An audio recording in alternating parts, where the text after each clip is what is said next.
That's right, gang. It's Collective Soul with the anthem Heavy. And the reason that I play this at the beginning of this episode is that... This song opened my favorite video game of all time, NHL 2001 by EA Sports for the PlayStation 2 console, Henry. And, that's a hockey video game, and we're doing a hockey movie today, and I wanted to play that. Nathaniel and I would play that game so much, and, you know, those PlayStation games, they get scratched so easily. Oh, really? Yeah, that we started, every time either of us saw a GameStop, we'd go in there, and we'd ask them, do you have a copy of NHL 2001? Because you could find used copies for like $1. Yeah. All right? So we bought up every one we could find. And now, between Nathaniel and I, we have like 25 copies of NHL 2001 for the PlayStation 2. All right? So we'll never be without. Wow. We could scratch 24 and still have a great game. That's awesome. That's awesome. Wow. I was playing that game until probably the 95 edition. Well, that was back for the Genesis and correct. I believe just the Genesis. Yeah. Well, at least that's what I played it on. I think like maybe the last edition I played was the one featured in the movie by Doug Liman named Swingers. I think that's NHL 95 in that movie. Yeah. I think that's what the last one I had was. I love that game. It was a great game. One of their best sports games. Yeah. Absolutely, Henry. Are you... Hey, welcome to the franchise, episode 262. 256. 7. Yes. 257 of the franchise. I'm what could it be? The defense, I guess. Yeah, it's not good. Great, but whatever. Daniel Ehrenberg here on the ones and the twos, using the worst pair of headphones I have ever recorded an episode of the franchise with, ladies and gentlemen. And it's because, what happened? The dog ate my headphones. There's no way that happened. That happened. Oppa? Appa. By the way, I found out that name Appa is a reference to Avatar: The Last Airbender, the Nickelodeon animated franchise. And I see. So I went to I got to be honest, I went to go masturbate yesterday. Sure. And and I needed headphones.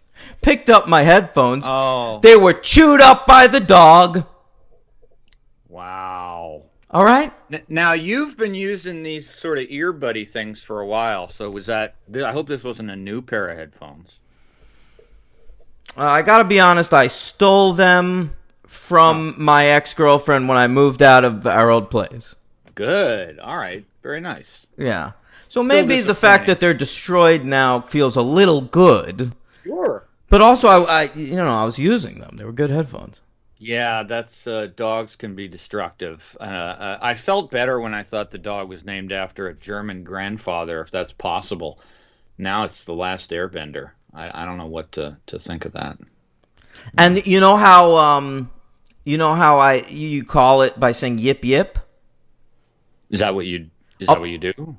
Well, I've said that, and you've made fun of me. Yip yip, appa, yip yip. Oh, I didn't.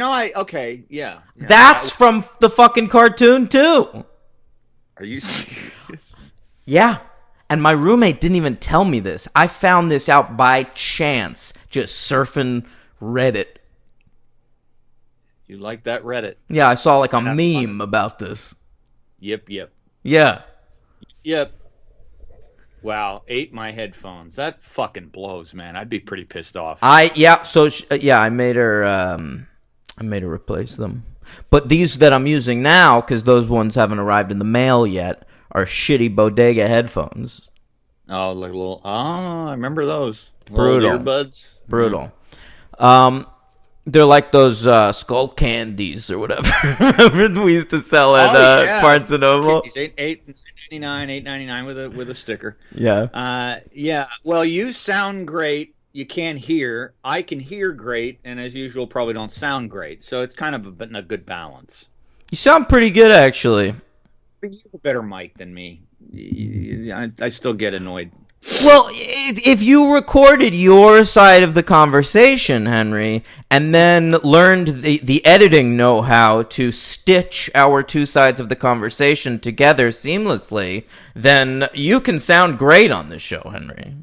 Well, I think if I got that same mic as yours, I think it would make a difference. Oh, okay. I'm tinny. You're a little tinny. Yeah, I'm tinny. It's okay. I can live with it. Old Tinny Papali over there. H Puck over here. Nice. We're doing Slapshot. This was a bit of a blessing to only have to watch one movie this week, I gotta say. Yeah, because it's a 3-movie franchise. Now, Yeah. this was assigned to us by the great Benny Cohen, of course. I'm going back through our history of chatting in email form often about hockey.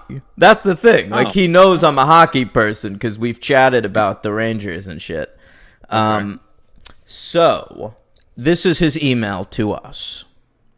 Are you ready? I am. Okay, so it starts with a lot of non-related stuff, and then he says, anyway, I'll pony up for Slapshot and apologize in advance for the abortions that number 2 and number 3 are. The original is as close to a sports masterpiece as I can remember, but it will be a tough week on those Stephen Baldwin-led sequels. I remember growing up in South Central Massachusetts and how Slapshot was always seemingly on the ABC Movie of the Week on Sunday nights. I'd watch it edited for TV and thought nothing of the film until I hit adolescence, living in Omaha then, being a full-time high schooler and junior hockey player. Well, to see that movie in its fullness with the understanding of being a young adult, whole different fucking movie. One last thing about Slapshot. Watch Paul Newman skate, then remember back to Sean William Scott skating in Goon. Jesus, was Paul Newman awesome. He could skate like a real hockey player. Anywho, you just keep being you guys, as I still love and appreciate all you do. Just let me know when I can send the money. Well, now. Yeah, I don't know if he has yet. Pro bono work here. Yeah. Right. And to predict Dan's final words from the Slapshot podcast. Oh, this very well might have been it. She's a lesbian. She's a lesbian. Yeah. That's, of course, Paul Newman taunting the goaltender there. Yes. In the original. Yeah. Thanks to Benny Cohen. Yeah, thank you, Benny. You've been a long time. I assume a great Jewish young adult hockey player. Absolutely. That's for judging by the last name. Cohen. Yeah, I know. Yeah. Well, yeah, that's great. So thank you. A great one of our finest Jewish listeners. One of our top 5 Jewish listeners. The other 4, you know who you are. Yeah, we have.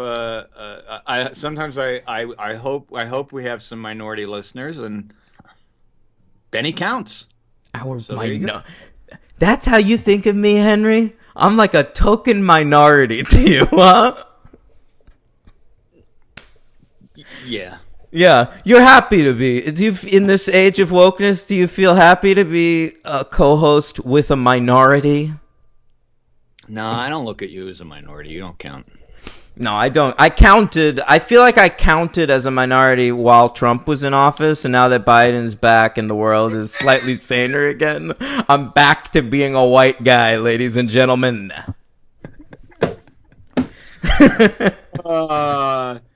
Oh man, yeah. There's no. I don't know.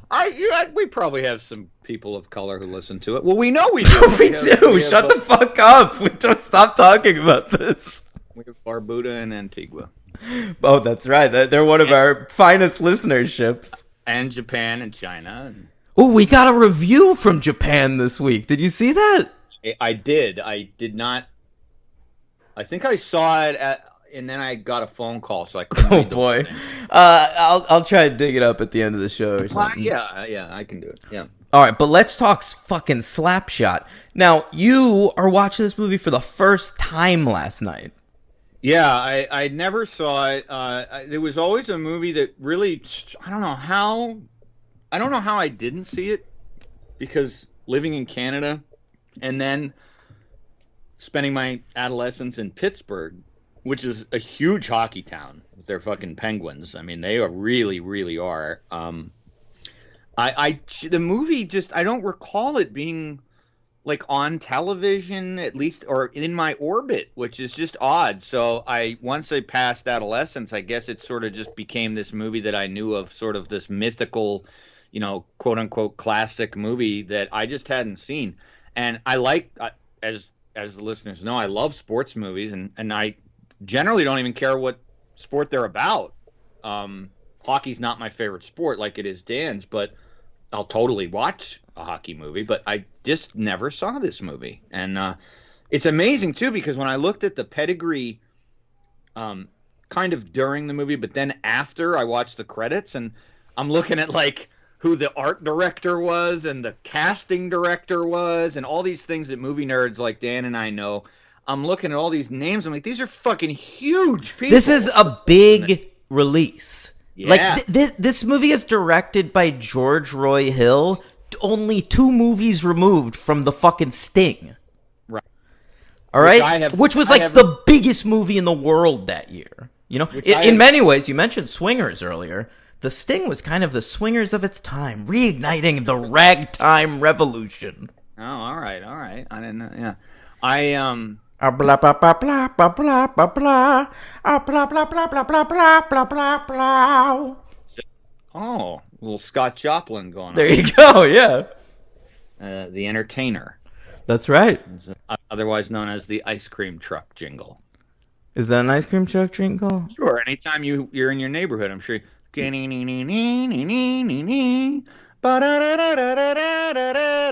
in my parts, man. What are these weird New Jersey ice cream trucks? No. That was in the Bronx. It was constant. Oh, I guess that's funny. They operate a little differently in the Bronx. Yeah, the Bronx is a weird place. It doesn't even feel like New York up there. Oh, well, it's New York. No, it's New York, but it's like its own version of New York. Sure. Yeah. Boogie down. I ever saw body parts fall from an elevated subway train on my way to work. Amazing. It wasn't dramatic at all. Yeah. All right, H-Dog.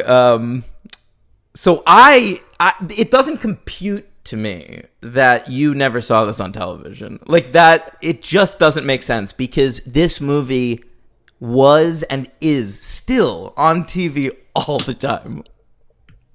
Is it still on? Yeah, but I know this only because, like, my dad loves this movie. My dad's a huge hockey fan. He got me into hockey, and it's my favorite sport. And fucking, it would just be on all the time. Like, I saw this movie a lot as an edited for TV version. Sure. Like, I can't even imagine editing this movie. I mean, it must be I don't even know how. I wow. mean, it was the first way I saw it. Like, I didn't even notice I'm sure, like, the scene where you see, like, his ex-wife's boobs, she's like, it's like zoomed in oddly or something. Like 8 minutes. Yeah, it's a long scene, like, and they stay on that shot. I actually got at one point during that shot, I was like kind of not even thinking about them anymore. No, of course, they just became there. I started to listen to the dialogue that was being said. You started to? It's true. You could, like, you could probably whip your dick out, finish, and still get the general sense of the scene in the entirety of that scene. It's very long. It calls attention to itself. It's so long. Like, I'm like, what? They're just going to do the whole scene like that? Yeah. All right. Yeah. All right. Who was that? This was a problem I had with the movie. It wasn't a problem with the movie. It was a problem with me. I could not. All these famous actresses in there, I didn't recognize a goddamn. Well, that was the least famous of all the actresses. That was Jennifer Warren, played his ex-wife, who I think is like kind of great in this movie. But Yeah. but she I said Melinda Dillon's in it. I didn't know who that was. she was just like one of the randos. You know, there's a lot of the scenes with like the hockey wives in the car on the road and shit. Melinda Dillon's one of those. Swoosie Kurtz is one of those. Didn't recognize her either. Yeah, that's crazy. Swoosie Kurtz looks like fucking Swoosie Kurtz. I know it. She has a very distinct look. Didn't know who it was. She's an American treasure, right?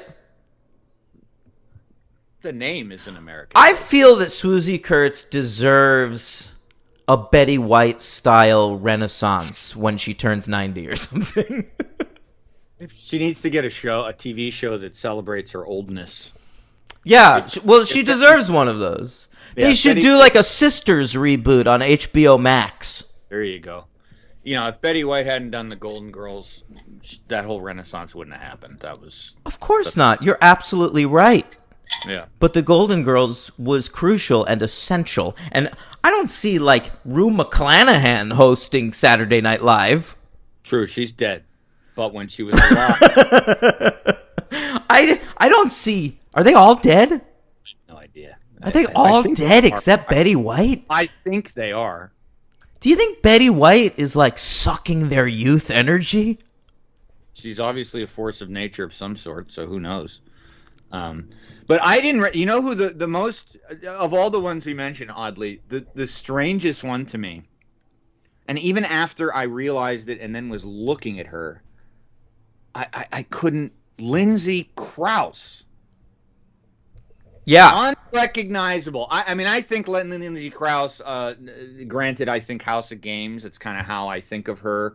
That's probably how most people think of her. She hasn't done that much in the movies, but wow. She's done plenty. Listen, I'm a huge Lindsay Krause head, Henry. Yeah. She's my Mammoth. girl, all right? Ammonite. I got into her, of course, through season 4 of Buffy the Vampire Slayer, in which she played, Professor...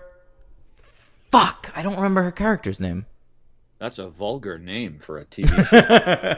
Listen. Yeah, I know her from House of Games. I think it might have been the first time I ever saw her. And I know she was married to Mamet for a while. She delivers his fucking dialogue like no one's business. I'll tell you that. Yeah. She's cool. She's the greatest. I love Lindsay Krause, and I recognized her, but I don't know that I would have. I had a leg up on you, Henry, because earlier in the day that I watched Slapshot, I rewatched Sidney Lumet's Prince of the City. Oh, I haven't seen that since I lived in New York. She's in that? So she's in that, looking pretty much how she looks in this. Oh, wow. Yeah, and so that was my...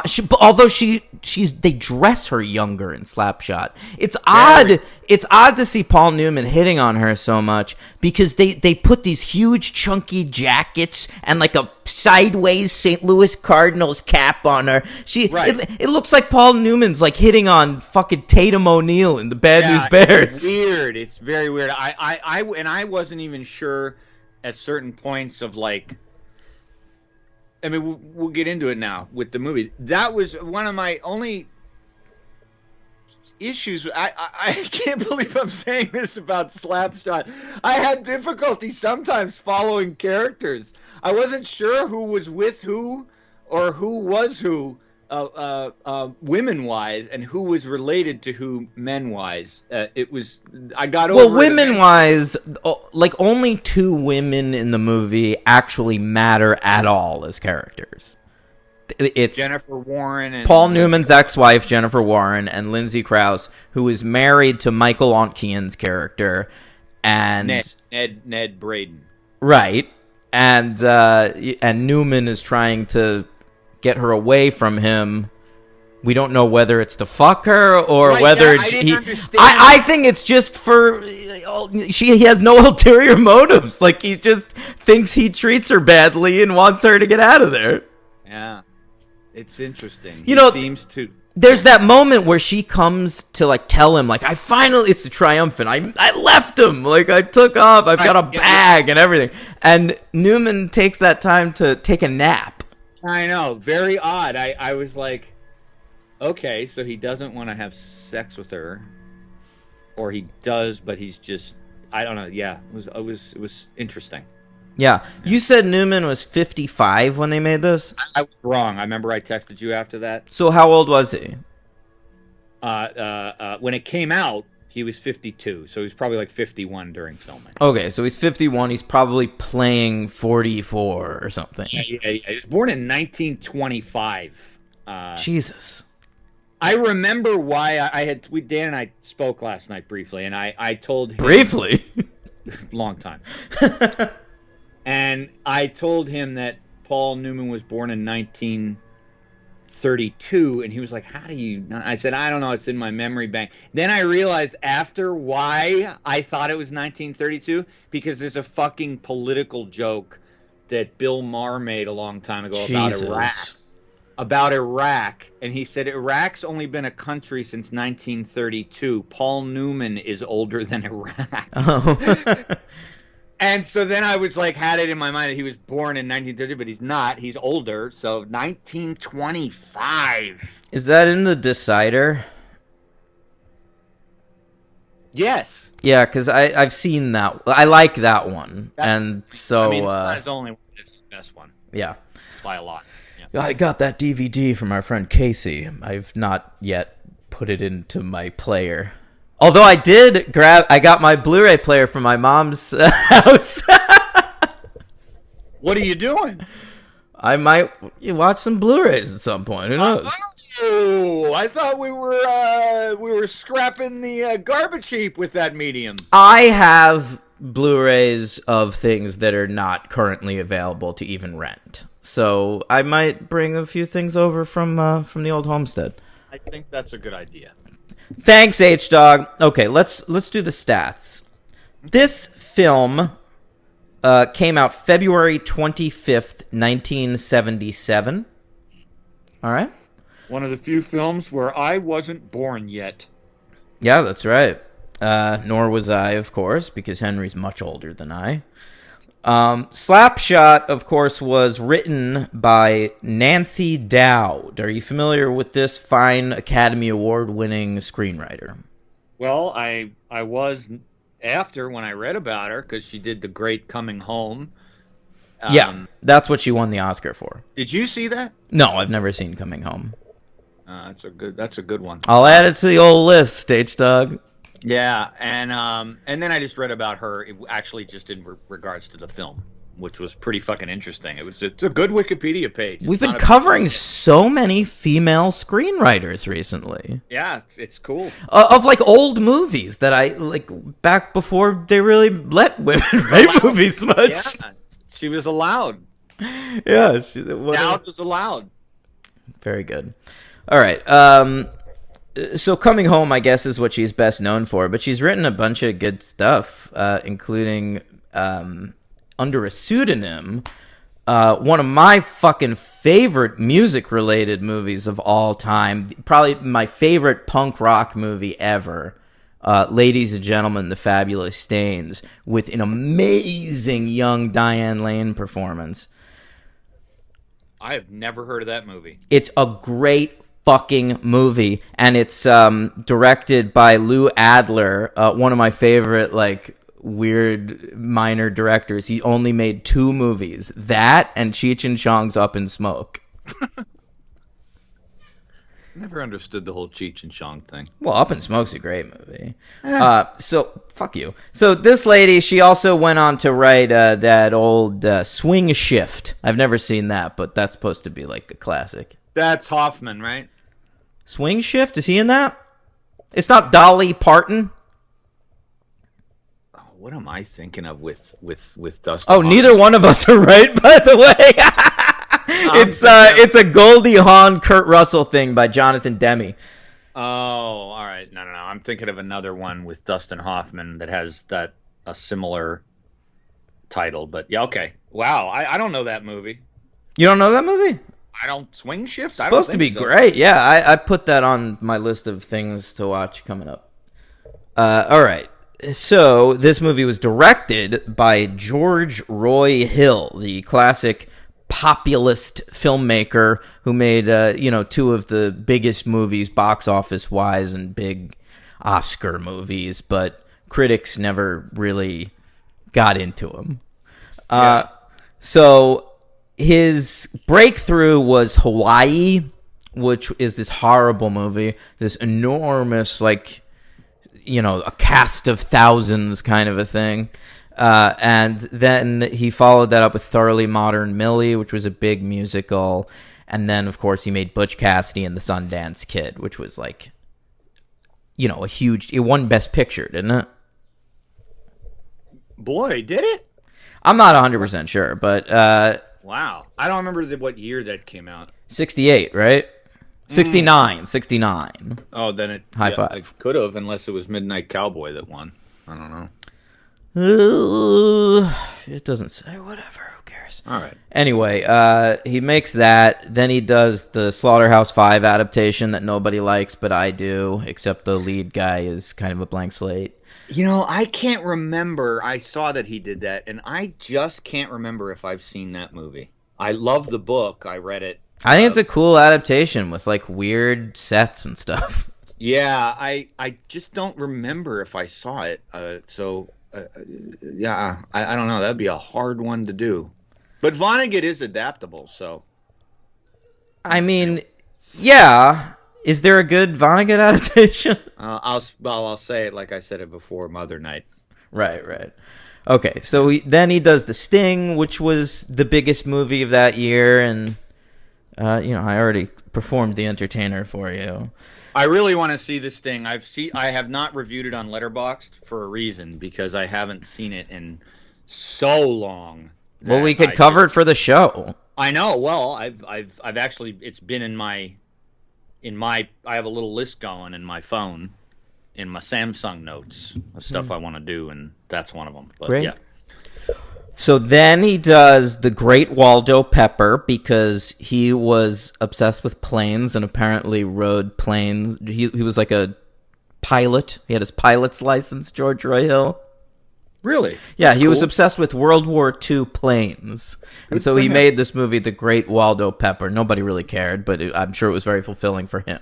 Little Spitfires in there, little Spitfire action, little B-52s going on there. Yeah, I guess so. Those are the two planes I know. I know B-52s. I remember From that. that era. Everybody line up on... Hey, do you remember that day at Barnes & Noble that I did my entire shift talking like Fred Schneider from the B-52s? I think I've talked about this on the podcast. I don't know. Was I there that day? I don't remember. I was just bored, and we were playing the B-52s, and so I kept going up to people and going like, "Can I help you with anything?" Fred Schneider was one of the first celebrity sightings I ever saw when I was in New York. You recognized Fred Schneider? Yeah, he's very recognizable. I was walking down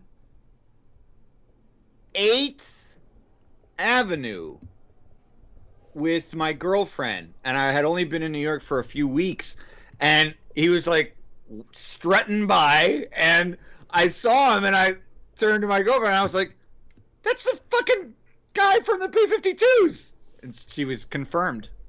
Yeah, it's a big deal.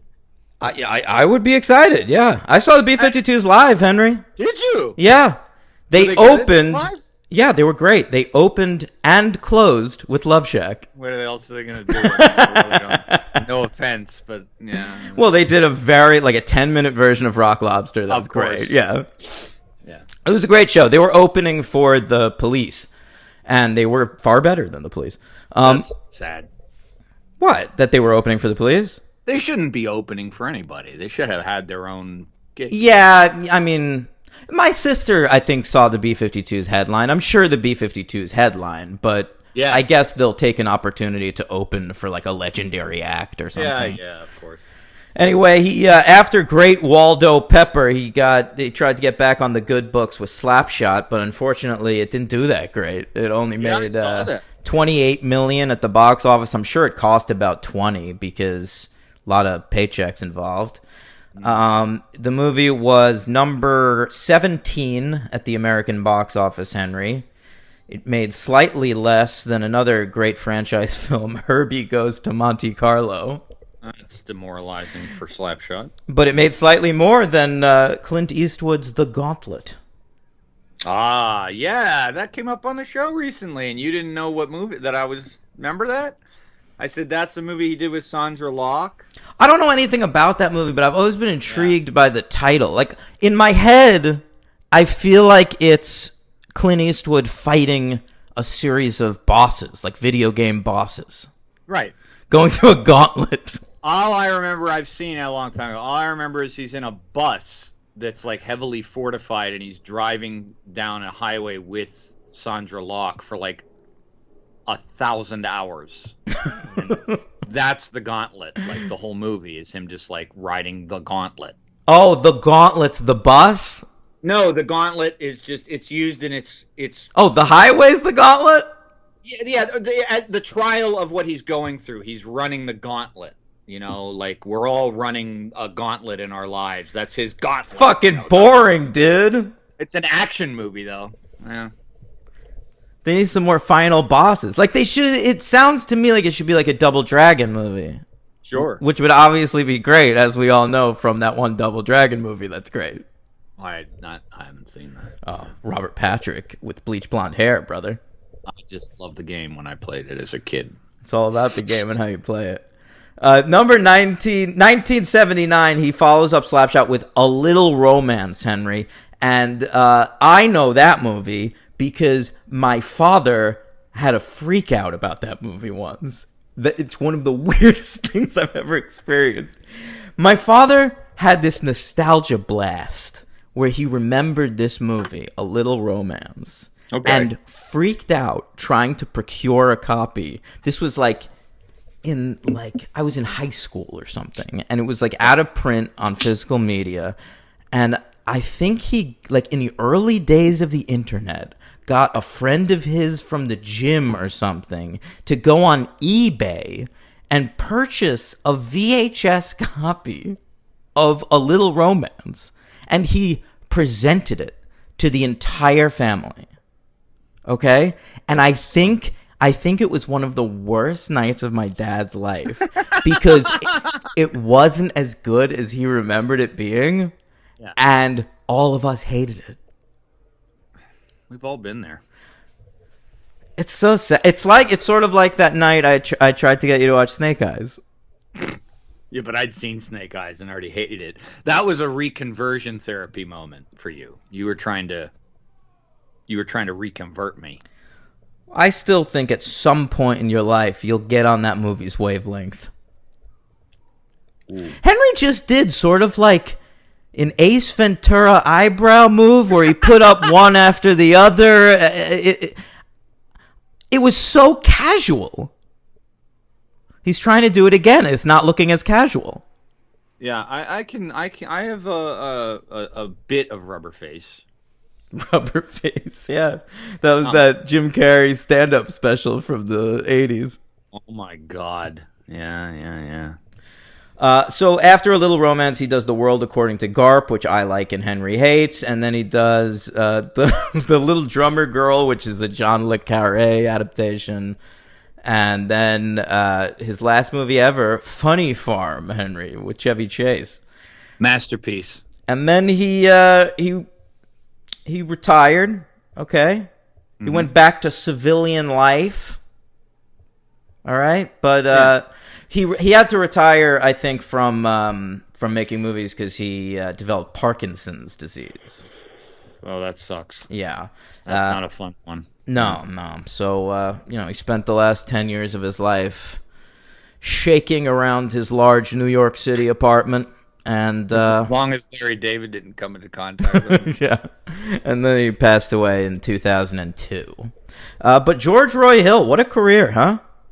Yeah, it's like his movies are It's he reminds me of like somebody whose movies are in the ether of like the Oh, Henry, mythos of Hollywood. he also fought in World War II. I'm sorry. That's That's awesome. important. Fuck Yeah. yeah. Hmm. Good for you, George. That's fucking hardcore, man. I love when I hear shit like that, and I love that when they do it, and then he like comes out of it, and he's like, "Ah, I'm all right. I'm gonna make some movies." He fought in the fucking Korean War too, and then he just like was like, "All right, I guess now I'll make Butch Cassidy and the Sundance Kid."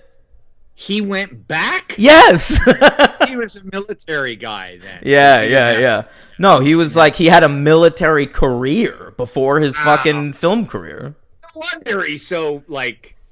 These movies are filled with fucks and other. Well, I don't think that's his regular MO. Like, I don't know. I feel like there's a formalism to most of his movies that's not on display here. Like, he's using overlapping dialogue in this movie, like Robert Altman or something. Like, I've never seen him do that in other movies. Yeah, he's one of those. What I was gonna say was I'm glad he exists. Like, I'm sorry that he didn't, besides The Sting, really have another massive hit. Butch Cassidy. Right, sorry. Okay, so that's two. That's more than a hell of a lot of other people get. But, like, and that movie Hawaii, which is, like, not remembered fondly, but at the time was, like, the #1 movie of 1966 or something. Oh, all right. Yeah. Never had heard of it. But like his movies are like in the discussion, and that's just cool. I'm sure there are directors out there today who probably look to him and want to imitate some of his stuff. Yeah. I mean, definitely, yeah, for sure. Like the Sting has been incredibly influential. Like every heist movie uses shit from the Sting, and every like you were just talking about David Mamet. House of Games is basically like, let me do like a more realistic Sting. Yeah, or Heist by David Mamet. Well, yeah, he is fond of those. I like Heist. I like Heist too. Rebecca Pidgeon. Yeah, Rebecca Pidgeon, the fucking poor man's Lindsay Krause. I wish David Mamet could have realized that. I like her. I know you do, Henry. So Nancy Dowd, the woman who wrote this movie, her brother was a hockey player by the name of Ned Dowd, who played in the minor leagues in I believe Pittsburgh, Henry. He was on a team called the Jets. And Johnstown, I think, right? The Johnstown Jets, I think that's right. Right outside of Pittsburgh. I know it well. All right. Yeah. So the team had been put on sale, and Ann Dowd, Ann Dowd. I called her Ann Dowd. That's an actress. And you did it first, because I figured I'd do it. Amazing. Killing it in The Handmaid's Tale. Oh, absolutely. Ooh, that one episode where there was a lot of her. Ooh, okay. I love Ann Dowd, man. What a fucking powerhouse actor she is. Yeah, she really comes in and fucking rips it apart. And it's fun to see her when she's like young and thin playing like love interests in movies too. I don't know if I've seen that. Bro, she is flat out Daniel Stern's love interest in the movie Bushwhacked from 1995. And just coming in confirmation, I will never see that part of Ann Dowd. Oh, it's a good movie, Henry. Oh, Tim, if you're listening, we should do that for We Love Kids movies. Please do. Yeah. All right. Slapshot, Henry. Nancy Dowd. Right. That's how we got on fucking Ann Dowd. She moved her life for like a couple months to Johnstown to like live with her brother. And Right. And got to know all these people on his team. So a lot of the actual characters in this movie are based on real Johnstown Jets from this period. Yeah. And Ned Dowd even appears in the movie as a random hockey player. Oh, actually, he's Oglethorpe, who's sort of like the nemesis. You don't see him till the end. But he's heard about. They say that America tried to deport him to Canada, and Canada turned them down. Yeah, I like that. There's a tone of the movie that's very cool, because it's like borderline ridiculous, but it really keeps its feet in reality. like the dialogue. It really keeps itself in reality. Like the caricature stuff is almost major leaguey, but the I dialogue is think very. I'd like to have a word with Major League about this movie. Oh, all right, let's hear it. I think Major League's a direct descendant of I think beat for beat Major League is this movie. It probably is. Yeah, I could see that. Yeah, it's interesting though. I don't think we brought up Slapshot when we covered Major League, but Oh, that was years ago. I mean, the only reason I wouldn't have gone there is because I just can't speak to. Is this the first sports movie to have like rogue characters? I think this is the first. I don't know. I think this is the first sports movie not to have like ultra violence or whatever. I think it's the first sports movie to involve like the economics of sports. Oh, is that what you mean with Major League? Yes. Like I thought you meant like the crazy characters. Well, of course there's that too, but I'm not saying like this movie invented that. Right. Oh, I see. Sure. Major League is the whole thing. As you find out, is they're trying to save the team from going to Florida. Actually. That's right, huh? Yeah. All right, so Not as good as Major League. Yep. Slapshot is as good as Major League. Yeah, but I know what you're talking about with the tone. There is like a downbeat thing to it. It's funny. Yep. Like I almost thought of like Out of the Furnace, your favorite movie. Well, it is filmed in the same area. It looks like that. It's in this small mill town where the mill is going to be going out of business, right. And they're worried about attendance at the hockey games after that. That's so funny because, like, I guess like the fans of this team are all fucking mill workers. Yeah. So they're not gonna have spare money lying around to attend hockey games. And there's one shot of him driving home. I think he's driving home Lindsay Krause. Paul Newman is driving home Lindsay Krause, and they're going up a street, up a hill. And in the background, you can kind of see a mill. And I was like, that was filmed absolutely either in Pittsburgh or in Johnstown. Most likely Johnstown, but it's got that hilly type of street that I'm very familiar with. Yeah. It's a gorgeous movie. It's kind of better looking than it needs to be.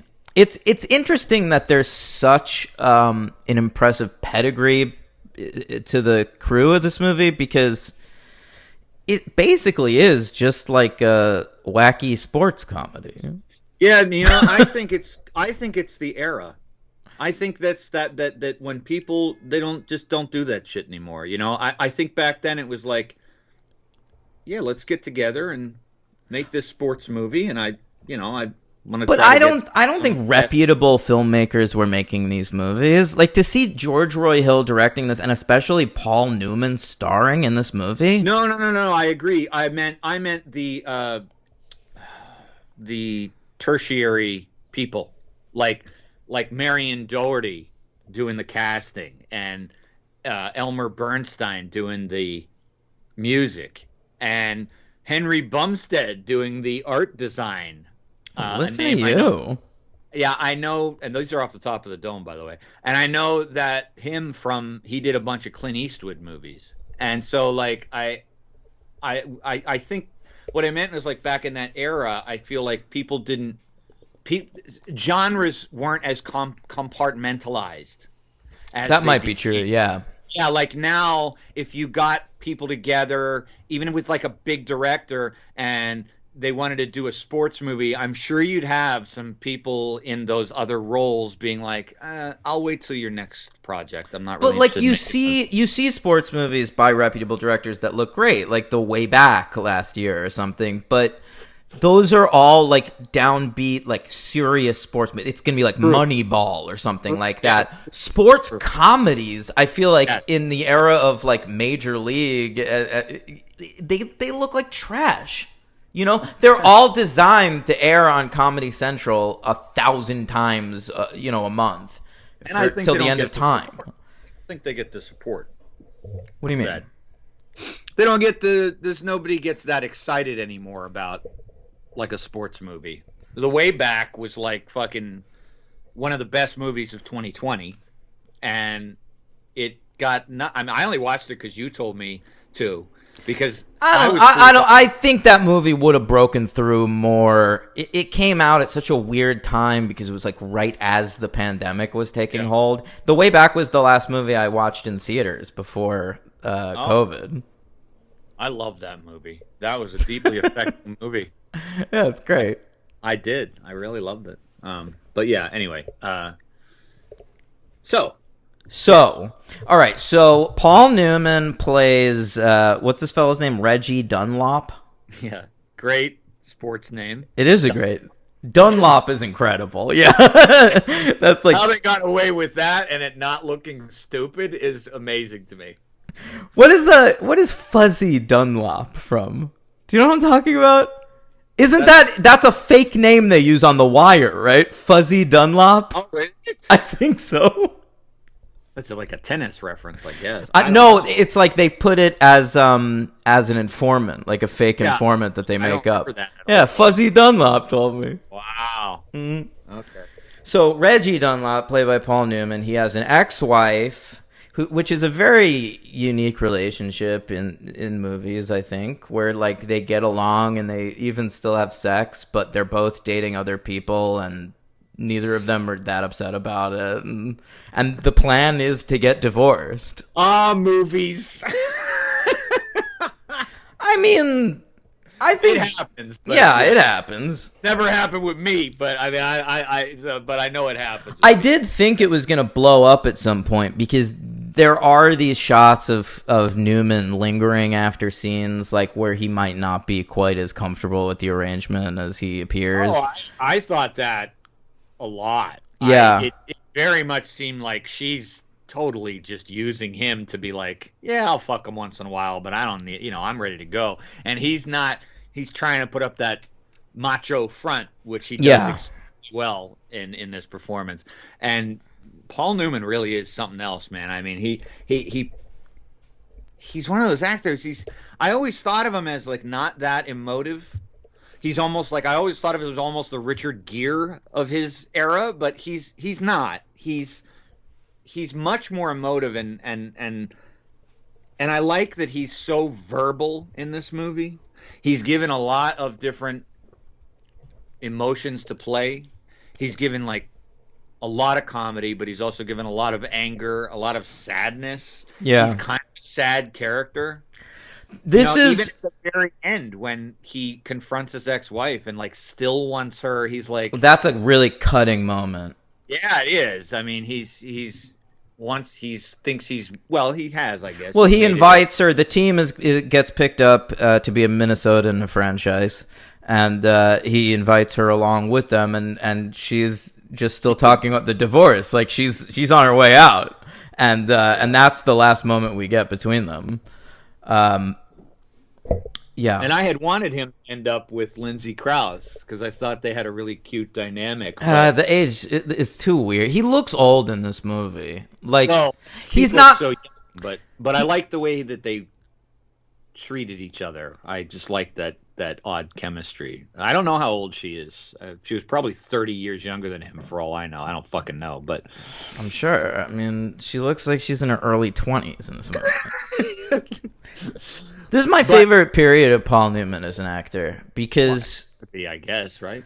Yeah, I do think there's something to your theory about him. Like early on in his career, he was such a movie star, and like he played that part of the movie star. Like every movie you watched, he was Paul Newman, and I think at this point in his career, he fucking started to experiment more and play more emotive roles and play a lot of sadder guys, which The Verdict came up. The Verdict 2 years after this. Yeah, that was like right around this time, and then The Color of Money too, where he's kind of broken down. And it's before he got very old, where he, talked like he had fucking cataracts in his mouth. It was like, I'm Paul Newman, I'm still very likable, and you're all still gonna want to fuck me in this movie, but I sort of sound like this. I'm nobody's fool. I don't remember him talking about that. I didn't see a lot of those latter-day Newman-esque romps. I like those movies. Like I like Twilight and I like Nobody's Fool a lot, actually. But he's an old man in those movies. He's still got some vibrancy here. Yeah. Well, I remember what I did see him in, which he's fucking great in. Road to Perdition. Oh, right. Well, that was at the very end. Come on, he's talking like that in that movie, though. I'm a fearsome assassin. Yeah. Him and an early Daniel Craig. That's that's right. Craig's around that. And Jude Law fucking is nuts in that movie. He's fucking crazy. I didn't think Jude Law, I gotta say, if there's one thing I can say about Jude Law, it's that he is one of our finest actors. You know what? Sustained. Yeah. All right. He's fucking great, man. Jude Law is fucking great. Can I tell a quick anecdote about Paul Newman? I'd fucking love it. In 1968, he was supporting Eugene McCarthy for the presidency. And my dad was a delegate for Eugene McCarthy. This was McCarthy versus LBJ. Is this about McCarthyism? No, this is the good McCarthy. Oh, okay. Not Joe McCarthy. Not the guy that directed The Station Agent? Yeah, Joe McCarthy, the earlier version of Ted Cruz. No. The good Eugene McCarthy. It was basically McCarthy versus Bobby Kennedy versus LBJ for the primary in 68. Ooh, triple threat match. A little bit, but LBJ dropped out. But anyway, doesn't matter. So my parents were supporting Eugene McCarthy, and so was Paul Newman. So Paul Newman was coming to, I believe, Cincinnati to give a speech in support of Eugene McCarthy, and my dad was a delegate for the Democratic Party for Eugene McCarthy, and he was about to give a speech to introduce him, and he couldn't get there, so my mom was like, who's picking up Paul Newman at the airport? Like, does he know where to go? And no. My dad, you know my dad. You know my dad. He doesn't give a shit about celebrities or anything. So he's like, I don't know. Do you want to go with your mom? Yeah, and I wouldn't trust your mom with a celebrity. Yeah, and my mom was like, she would have been 26 at the time, and she met Paul Newman at the airport. And there's a photograph of it. I never showed you. I don't think so. Maybe you did. Maybe you did, like when I went to your house the first time. It's so cool. And it's her and her friend greeting him, and he's coming off the airplane. And I guess, I don't remember the whole story, but I guess she just kind of rode with him to the whole thing. And she was it was like she still tells the story. I'm sure. That's a story you'll tell till you're dead. Yeah, I mean, she was just blown away by him, and I guess he was like a really nice person, like a really nice, decent fella, like he wasn't a jagoff, and that's the height of his fucking. Well, you know what's nice is, like, if you're getting picked up at the airport for like your Democratic charity event or whatever, at least the people picking you up aren't total shitheels. Yeah, yeah, that's true. And but I'm sure she fangirled out all over Paul Newman. Which is definitely. What do you think they talked about? What do you think she brought up? I gotta ask her if she remembers. It was 50 years ago, more than 50 years ago. But I gotta ask her. I'm sure she remembers that. So. I loved The Hustler. I loved it. Oh, there's gotta be. And I'm sure I inherited some of my stuff when my Gretchen, albeit much lower tier. My Gretchen Mall experience in the elevator. I hope my mother was better than I was. She's currently starring on Boardwalk Empire, and I tell her I love her in Rounders. Oh, well, that's very you, dude. Rounders. We both had Boardwalk Empire encounters, because I ran into that Irish dude who ended up playing Daredevil once during the run of Boardwalk. I don't think you ever told me that. Really? I was cashiering at Barnes & Noble, and he was there with a date, Henry. And this was like his first real credit, Boardwalk Empire. And I gotta tell you, I think I helped him out on this date. He gave me like a nice vibe, because like I had a moment where I was like, I recognize you, and I said it out loud, and then it just took me a second. I was like, Boardwalk Empire, you are so fucking cool on that show, man. Like, that was just like that was my genuine reaction. Yeah. And so I think it was like, oh, this girl thinks I'm awesome now. That's cool. Now, I assume he was buying a CD, not a DVD, because he can't see, but his other senses are heightened. He was buying a Braille book. Okay. Mm-hmm. He could sense that his date was gorgeous. He didn't Well, Daredevil always ends up with gorgeous women. He said, "What a character he is." Do you think Daredevil's ever been on a date and it's like started to rain? I see. And Henry's wearing a Daredevil shirt. Do you think Daredevil has ever been on a date, Henry, and it has started to rain? Right. And then he's been like, "Oh, she's an uggo. I'm out." Well, that's the Ben Affleck movie version of Daredevil where you can only see when it fucking rains. Yeah, I know. But but the actual Daredevil, I think he just touches your face like a normal blind guy. Man, I don't think he gets fooled. He sees a world on fire. I don't know. A world, that's right. Yeah, the world on fire. Stupid effect. You're right. He does get a lot of. I mean, I'd like to say every superhero does, but it's kind of one of his traits. What, that he ends up with hot tail? He's kind of likes.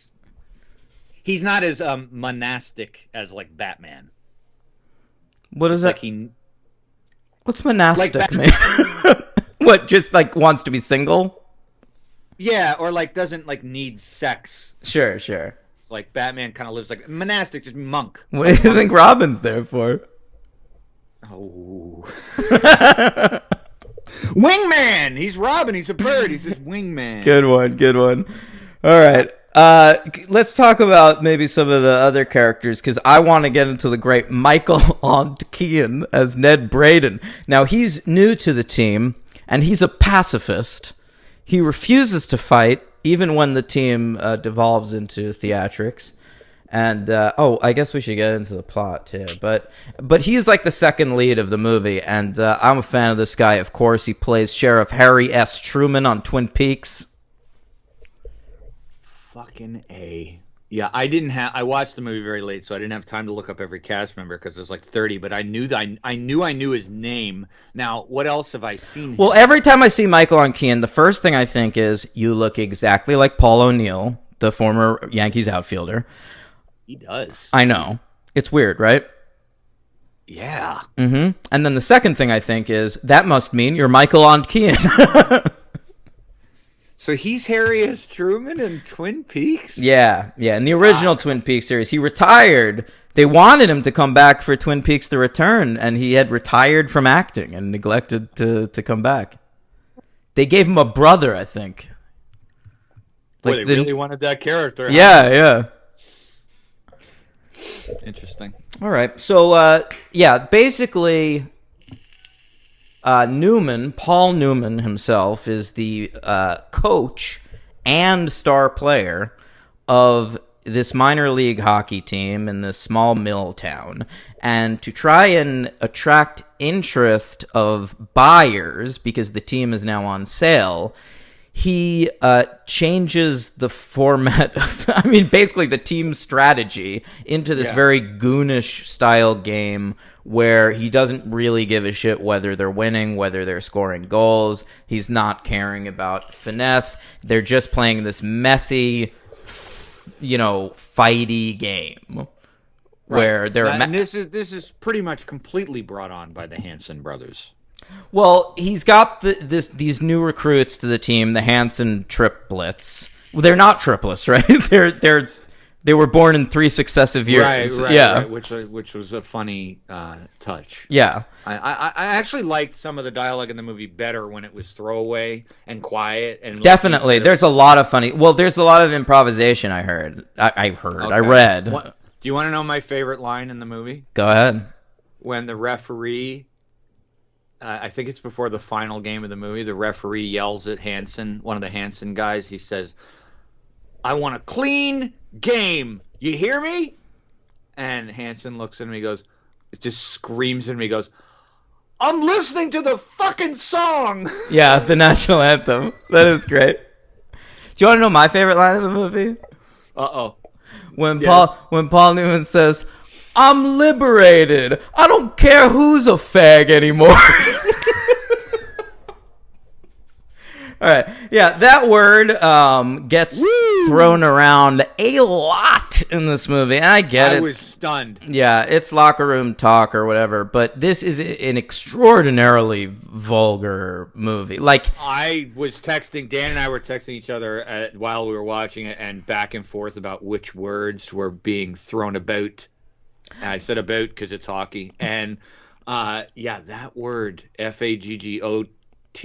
it comes out so naturally. Like, nothing in this movie Yeah. feels forced to me the way Goon did. Like, when we covered Goon for the show, it felt like, stop, he's cleaning his fucking camera, and all I'm looking at is Henry's sorry. thumb. Realize that. Yes, I was trying to get something off of the top of the computer, and I realized I went over the actual camera. What was I talking about, Henry? That fucked me up, man. How it felt forced when they. Yeah, I guess you mean like clarity? I think Goon was like really trying to go for as hard an R as humanly possible. Like, this movie's fucked up. Check it out. It felt a little edgelordy to me, whereas this movie feels completely natural, if insanely offensive to modern ears. They have no compunction about using those words because that's just what there wasn't compunction about using those words. Yeah, pretty But much.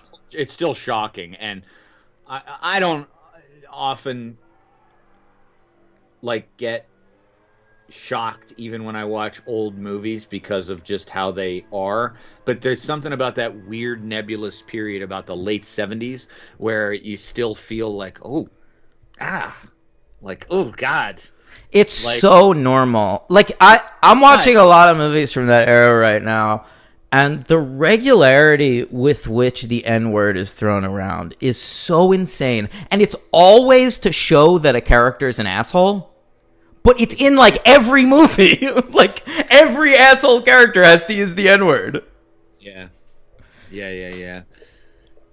That's interesting. Yeah. That one. Does that show up in this movie? I mean, it's hockey, so it's a very, very white cast. I don't recall ever hearing that word. Yeah. Yeah, and I don't know if that might be because of Paul Newman, because he's a liberal. Clearly not in yet in. That was no. That was what liberals still said. That liberals still said faggot when I was in high school, Henry. Yeah, those are bad liberals. They were around. It just wasn't that big a deal. I mean, I sound like a fucking idiot because, like, that's what people who are defending that behavior say to try to defend it. But I'm just stating that. I know Yeah. exactly what you're saying. Yeah. All right. Some of the other characters in this movie. I really enjoyed the way Paul Newman was trying to get that journalist played by M. Emmett Walsh to try and sort of talk up the Florida talks to make it seem like the team might be sold. Yes, which reminded me of Roger Ebert's famous rule that no movie with M. Emmett Walsh or Harry Dean Stanton can be all that bad. I 100% agree. And Yeah. I love M. Emmett Walsh in this movie. Me It's so too. odd to see him looking like... Younger? just looking like somebody who can stand up without grunting. Yes, the M. Emmett Walsh we know is like from Fletch and from Christmas Blood with the Simple. Cranks. Yeah. Right. He's been old for 70 years. Yeah, I He know. still looks old in this movie. Who am I kidding? But yeah. It's Oh, also- The Burbs. He's in that, right? I'm sure. I don't remember that. I saw that in theaters and never saw it again. But Blade Runner.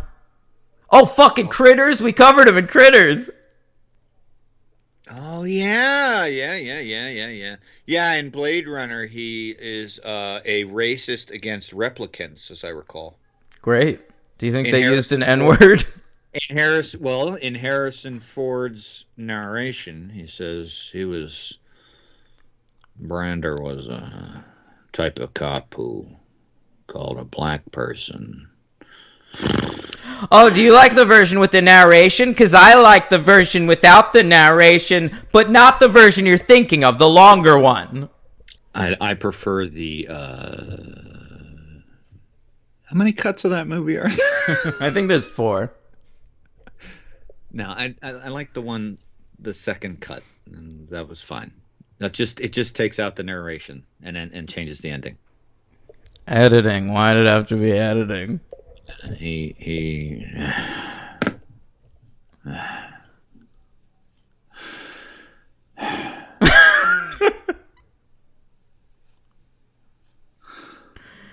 All right, are you good? That wasn't me. That was that was Harrison. I didn't hit stop on the dark web app I have for Harrison's interviews. Sorry. Mm-hmm. Okay, so the Hansons, Paul Newman like puts them out just like on a whim, like sure, like we're losing anyway, like we'll try these guys out, and they get into fucking 3 enormous fights, and like one of them checks the goaltender. Like at first they're doing all the checks looked legal to me. Yeah, I was gonna ask you. I mean, a lot of them did to me too. Yeah, they did a good job with that at first, and then they started getting silly with it. Anytime a guy touches the goaltender, he's going to get thrown out of the fucking game. And there's a lot of, I mean, there's every imaginable type of high-sticking, slashing, tripping. I love that the movie starts with that great funny scene of Paul Newman and the French fella on the radio show, and the French guy is like describing all the different types of hockey penalties and hitting the announcer. Yeah, he mentioned spearing. I forgot that was a penalty. You know, you don't see that one much. Yeah, like forking a guy with a forking a guy, exactly. Yeah, like or spearing a guy. I guess I could have said. Yeah, it's well named. Yeah. Did you happen to notice Paul Dooley as an announcer as well? Oh, I did. I'm always happy to see him.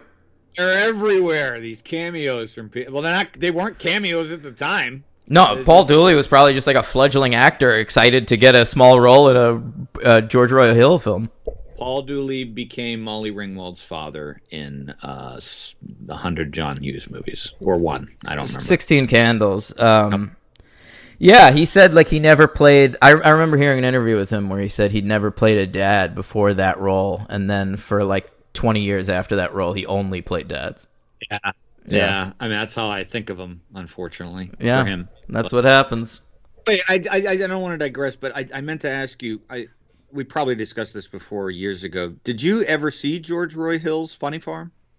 No, I have it on my list of stuff to watch. I know that it is considered like more melancholy than other Chevy Chase comedies of the era because of George Roy Hill. Like, I think he had like disagreements with the studio because the studio wanted it to be broader. That's funny. I haven't seen it in a while, but I never thought of it as particularly broad.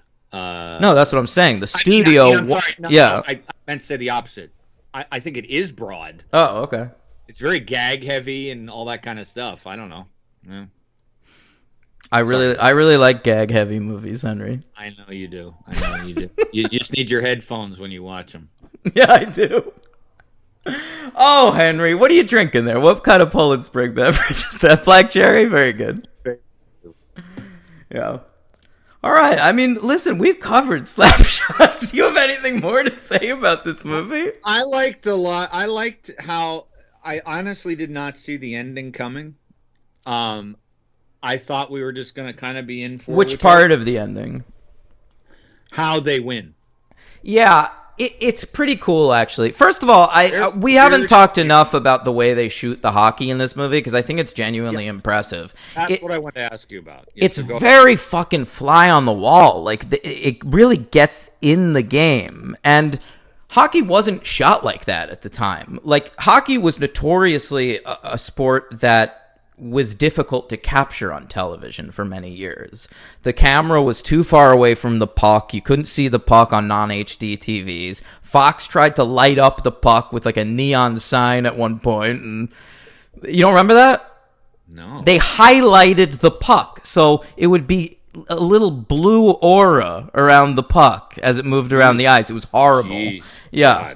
And now with the invention of great 60-inch HD TVs, hockey plays fucking awesome on TV. Right. But back then it didn't, and so to see a lot of the techniques they're using now to make hockey look awesome used in this movie, like I understand that they couldn't use it during like live games, but to see this like these fake games presented like that is really cool because it's like watching old time hockey with the level of aggression and, you know, seeing them with their helmets off, no visors, no helmets, very few pads. Like, to see that shot using modern techniques was really cool. Yeah, that's it. I thought it was pretty in the game.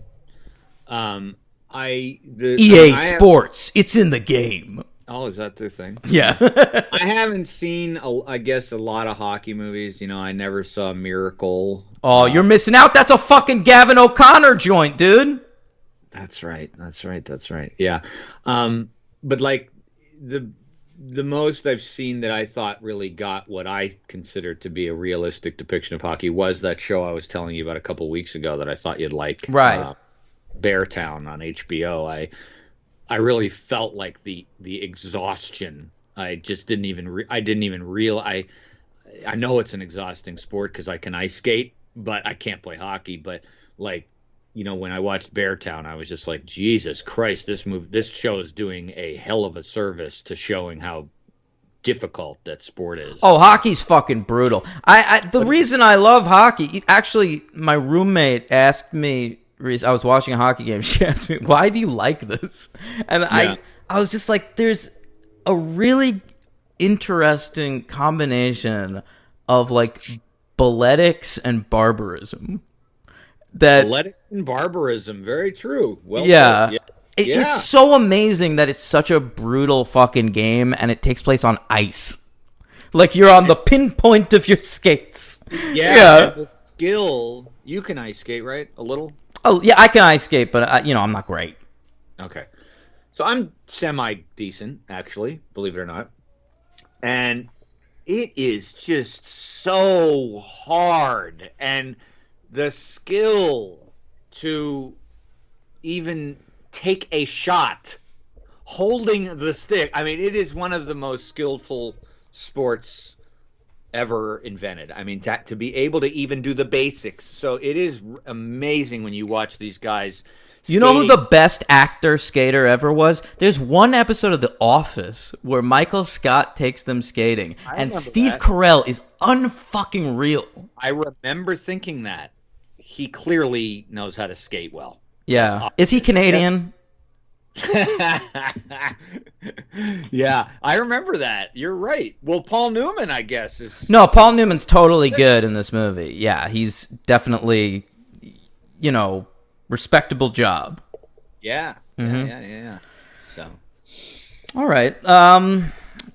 So the final game, I thought that was a cool twist, actually, that they've developed this reputation as a goon squad, and then they're going to be in the championship game, which kind of took me by surprise. I didn't think that they were winning as much as they were. Did I.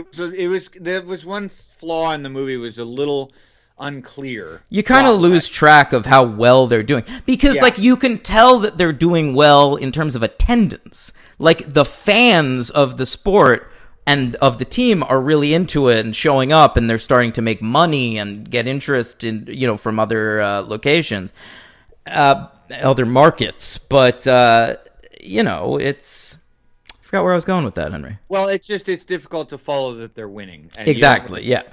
You assume they're winning by scoring like a goal and then just beating. I mean, the shit at out one of point, everyone Paul Newman even berates Sheriff Harry S. Truman for scoring a goal. Right.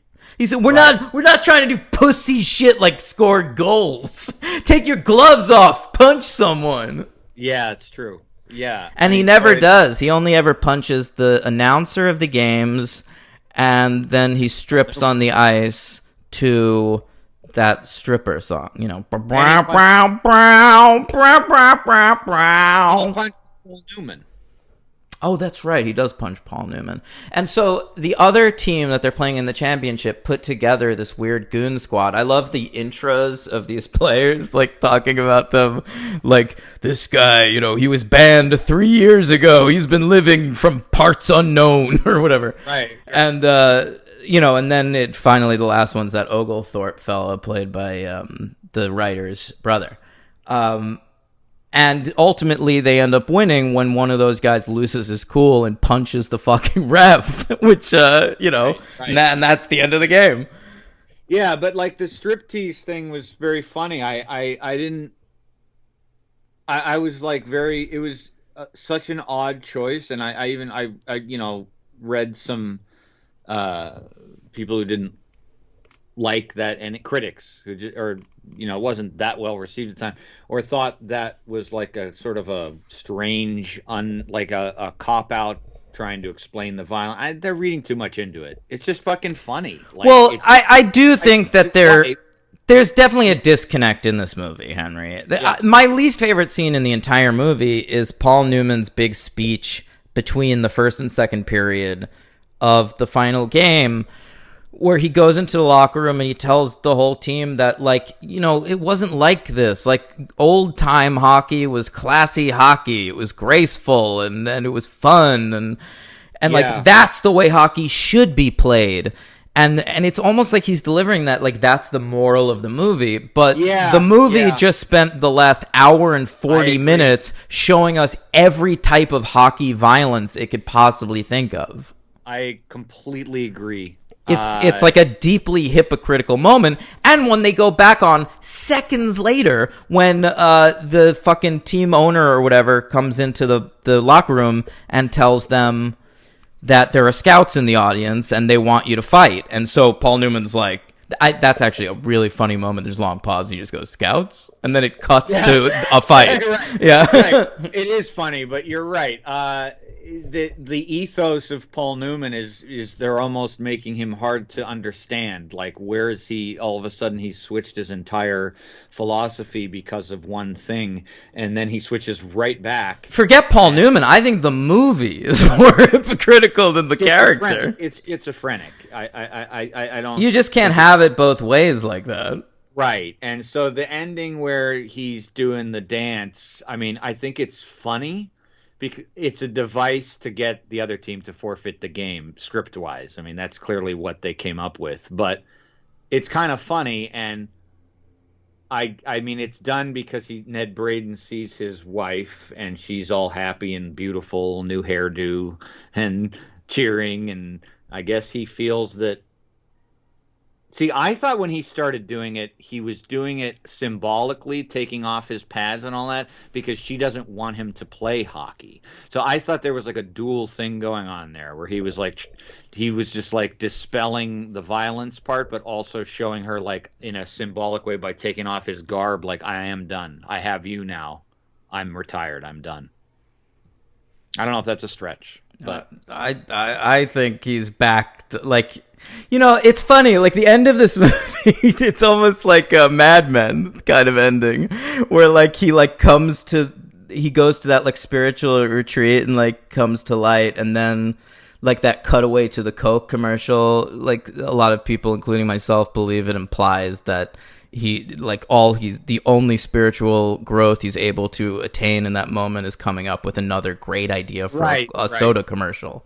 Right. And that's, I think, kind of what Paul Newman goes through in the space of that final game. Yeah. Interesting. Henry, what a fun movie it was. Thanks to Benny Cohen for suggesting it. What do you give it? Um, I wanted to give it 4, but I think I'm going to give it a 3. I had it as a 3 on Letterboxd, and I'm gonna give this baby a 4. I think it deserves it. It's really well made. It really moves. It's 2 fucking hours, and at first I was like, really, this fucking light comedy needs to be 2 hours? But like, I never got bored. It's kind of a delight. I agree. I think, I don't often have, this doesn't happen to me too much these days, but I sort of felt as I was watching the movie that on a rewatch, this will definitely be a 4. Yeah, okay, that's interesting. Yeah, I really felt that. Like, I was like, do you think you will rewatch this? Yeah. Yes, I do. I feel like it'll be a movie I'll check out again, and I just think now that I kind of have my bearings as to what it is. I mean, I really went into this having absolutely no idea what to expect. Some of the things that I thought might have been flaws might still be there, but I might enjoy it more. But it was very fun to watch, so it's getting a real solid 3 for me. Great. Who's your MVP? This was tough because there's a lot of great fucking characters that's obviously stated, but honestly, for me, I've looked on Letterboxd. I guess including this, I've only seen about 9 Paul Newman films, and it was just great to see him in this role. So Paul Newman's my MVP. Henry, do you want to get that? No, I don't. Are you sure? It's a tax collector. You should pick it up, put it on speakerphone. It's in the other room. All right, fine. All right. Yeah. I totally would. I know you would. I know you would. They call it, yeah. All right. My MVP is the Hansons, and let me tell you, they were my favorite as a kid. When I first saw this movie, I was probably like 7, 8 years old. It was the TV edit, I'm sure, but my dad showed it to me, and I loved the fucking Hansons. They were superheroes to me. I wanted action figures of them. I was obsessed with them, and I was worried that they were. So they're in the sequels, the direct-to-video sequels that we're going to cover next week. Yeah. And I've seen parts of one of them, and the Hansons, they came across sort of cartoony in it. And so I was worried watching this movie that they were going to be sort of like the Urkel of the movie, where they're or like the Kramer, the wacky neighbor in this movie. Sure. But they really do fit in, and they're part of the tone, and I think they're really funny. Like, they're good together. I heard that they were offered a spin-off, and they chose to continue playing hockey, but that could be spurious. Anyway, they were the part of the movie I was most worried about not holding up, and they totally held up. So they're my MVP. I thought they were great. I have glasses that are similar to the Hansons, and I can't say it's definitely not because of them. I remember when fucking Weezer came out, and like, I was a kid when that happened, and everyone was saying like he has Buddy Holly glasses because of the song Buddy Holly, and to me they were fucking Hanson's brothers glasses. That's funny. That's very funny. Another note about the Hanson's brothers is that the wrestlers, the Dudley Boys, were inspired for their using glasses by the Hansons. Is that right? Yeah, that's right. I don't know them. You don't know them? That's post-Henry wrestling. I know. Yeah, they're the late 90s, so that's after your time. Oh, all right. I didn't miss them by much. Yeah. Missed them. Yeah. All right, H-Dog. Who's your LVP?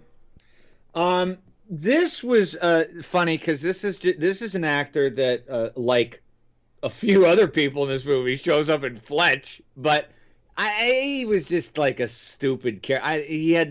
He was kind of throwaway of all the characters who get dialogue, and that was Morris, the guy who's always walking around talking about having sex with all these women.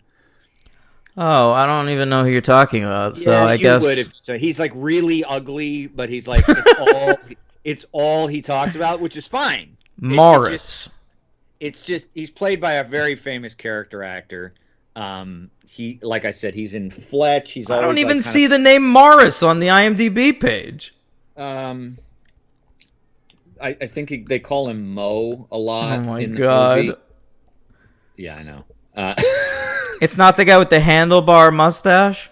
No, he's clean shaved. I'll find him. I'll Okay. find him. He's like black hair but balding. He's always walking. Morris Mo Wanchuk. Brad Oh, Sullivan. Wanchuk, I see. Okay. Yeah. And he was in he was in The Sting. The Uh, Untouchables. Sister Act 2 back in the habit. Yeah, I remember him now in The Untouchables. That's right. He gets shot in the head along with Oh, this guy.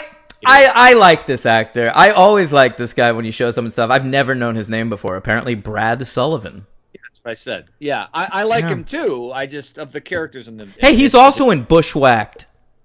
Oh. We should cover that. Ooh, he's also in the Jerky Boys movie. What a career, Henry. Well, he's one of those guys. He was probably in 1,000 movies. Yeah. Okay, so my LVP, I'm going to go with... oh, I had it and I forgot. What was I going to say? Oh, my least favorite scene in the movie, since I was a kid, has always been the scene with the owner, the stupid evil woman who's only in Yeah. one scene of the movie and is like, no, we're not going to sell the squad. Go fuck yourself, Paul Newman. Yeah, not into that shit. Okay, interesting. He has a nice retort to her when he leaves, which is a very pleasant thing to hear. What was that? I can't repeat it. Was on it the air. thing about the gay son? Son. Yeah. I'll say that as my final quote of the night, Henry. Maybe. Okay. Okay, I'll pull it up. The FCC's not watching. Well, the FCC won't let me be. Let me be me. They want to shut me down on MTV, but it feels so empty without me. Eminem. Very good, Henry. The only rapper you know. No, that's not true. You know old school rap. Not at all. Henry, what a fun time talking about the slap You're not going shots. to read the line. I'm going to do it at the end, like when we sign off after you say happy trails. Got it. Yeah. So next week on the show, we'll be covering the two sequels that were released direct to video in the aughts. The first one is called Slapshot 2, Breaking the Ice, from 2002, starring Stephen Baldwin and Gary Busey. And the second one from 2008 is Slapshot 3, The Junior League.